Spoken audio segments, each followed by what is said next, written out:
enough, and I want to start with one that's very personal to me, hard to talk about sometimes. This is only the second time I've spoken about it publicly, but my husband and I were married almost 10 years ago. We wanted to start a family. We were very excited about it. Unfortunately, it was very difficult. We were not successful in trying to get pregnant. For us, IVF seemed to be the only option and the last resort. As you know, it's a pretty difficult process. It's very, very expensive.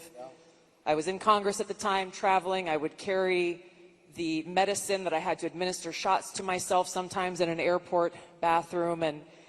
And ultimately, the most difficult part was every time going to the doctor for another transfer and hoping that it would result in a positive pregnancy test, and then being heartbroken over and over every time that test came back negative.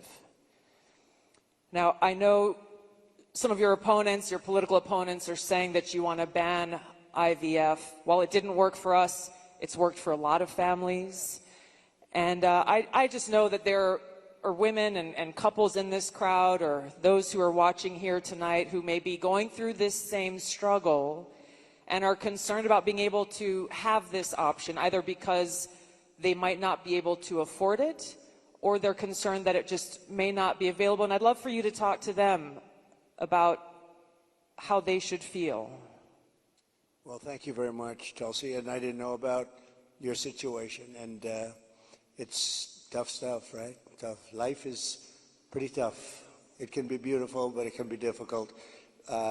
We are doing something with IVF, because IVF, as you know from friends and people you know, it's really worked out very well for a lot of people. It gave them a child when they would not have had a child. And I told my people I wanted to look at this a couple of weeks ago. And as you know, we have no taxes on a thing called tips, you know that.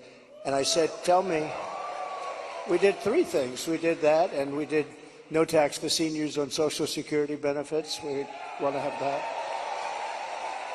And I've been seeing a lot of IVF, and I kept hearing that I'm against it, and I'm actually very much for it. In fact, in Alabama, where the judge ruled against it, and I countered the judge and came out with a very strong statement for it.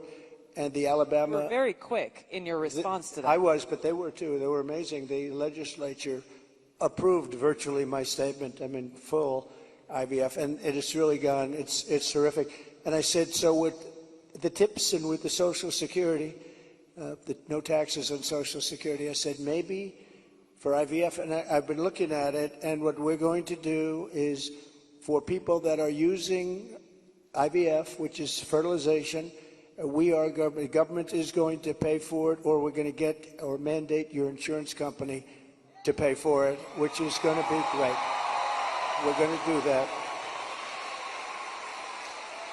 I can't tell you how life-changing that would be for so many families, because it costs a lot of money. A lot of people go into debt just for the hope of being able to start their own family. Well, it's big, and you know what? We want to produce babies in this country, right? We want to produce babies. So I think it's going to be something we sort of announced it